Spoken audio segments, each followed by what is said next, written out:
Servant leadership was developed by Robert K. Greenleaf in 1970. It is described as a paradox, an approach to leadership that runs counter to common sense. Leaders influence and servants follow. We focused on listening. The communication between leaders and followers is an interactive process that includes sending and receiving messages. Servant leaders communicate by listening first. It is a learned discipline that involves hearing and being receptive to what others have to say. Mom, can I talk to you for a second? Okay, I guess. I'm having this problem with this kid at school. He's been bothering me for a few weeks, and I don't know what to do anymore. Suck it up and figure it out. I mean, he'll stop eventually. It's really not that big of a deal. Well, that's what my friends said when I told them at school, and they didn't really do anything, but I just don't know what to do anymore. I don't know. Talk to your father. Just suck it up. You're a boy. Hey, Dad, can I talk to you for a second? What are you doing, son? I'm having this problem with these guys at school. They keep bothering me, and they won't leave me alone. What have they been doing? Have you been picking on them or anything, or Well, just picking on you? Whenever I walk by them, they say mean things and take my stuff. So you're not doing anything to them? No, I'm just minding my own business. They're probably just insecure about themselves. I don't know what to do. I mean, I would confront them about it and make sure you let them know you don't like it, and if that doesn't work, either come see me again or go see a teacher or something. Alright, that sounds better. Thanks. You have no problem. As you can see, listening is important in any kind of relationship.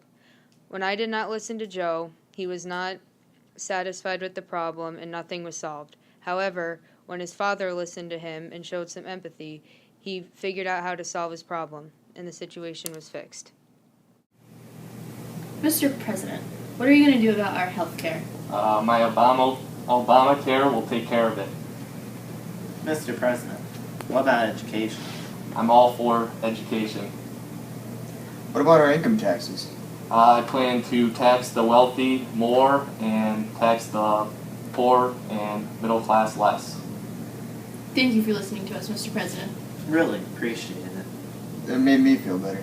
You're welcome. Having President Obama listen to us gave us more confidence in choosing who to vote for in this upcoming election. My friend had it. I was trying to get Coach, can I talk to you for a second? Yeah, of course. What do you get? I'm really nervous about this playoff game. I feel like I'm going to lose it for the team. I mean, you've been playing good all year. I don't understand why you've been nervous. You seem prepared at practice, especially. You're playing your best game right now.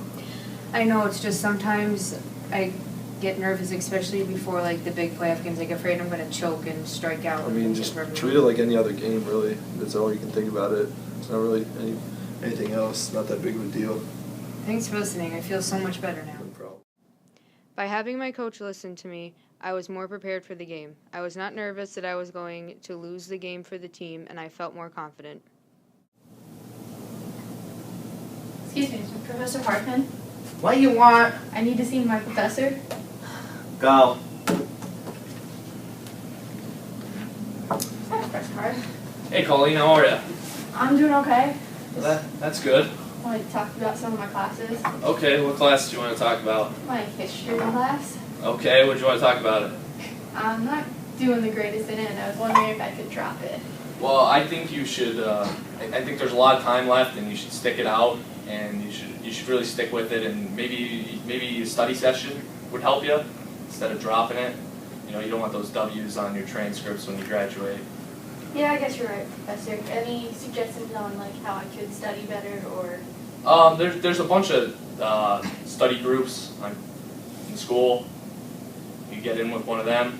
You know, come to me if you need some help, or whatever works for you. All right, thank you, Professor. You're welcome. You again? Hi. Hold on. Can I go? Hey, Professor. Hey, how are you?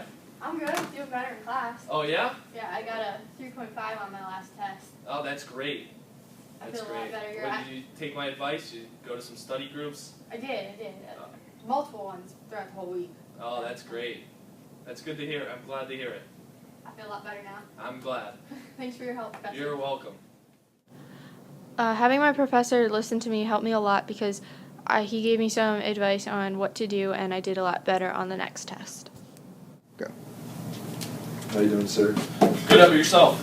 I recently bought this iPad from your store probably about 2 weeks ago, and it's already broken. I mean, I wouldn't expect it to die this early. Yeah, that's kind of out of my jurisdiction. That's kind of Apple. That's not. I mean, I did buy it from your store, so I can use some help, I guess. Yeah, it's really not my problem. See, I can't even log onto the screen though. Yeah. I paid a lot of money at your store. Yeah, I understand that, but it's out of my jurisdiction. There's nothing I can really do for you. I mean, I'm the customer. I mean, you should help me out somehow. Yeah, well, I can't do anything. I'm sorry. You're gonna So have what am I to. supposed to do? Just hold on to it broken? I guess so. Why don't you just take the iPad then? All right, thank you. Not listening to Rob in the situation at the store with the iPad didn't make matters any better. If I listened to Rob, the situation would have been much better and easily solved by telling him to call Apple. This is our project on servant leadership. In each of our skits, we defined listening and how it can help be a servant leader. And we also, in some of our videos, said how not listening can hurt you.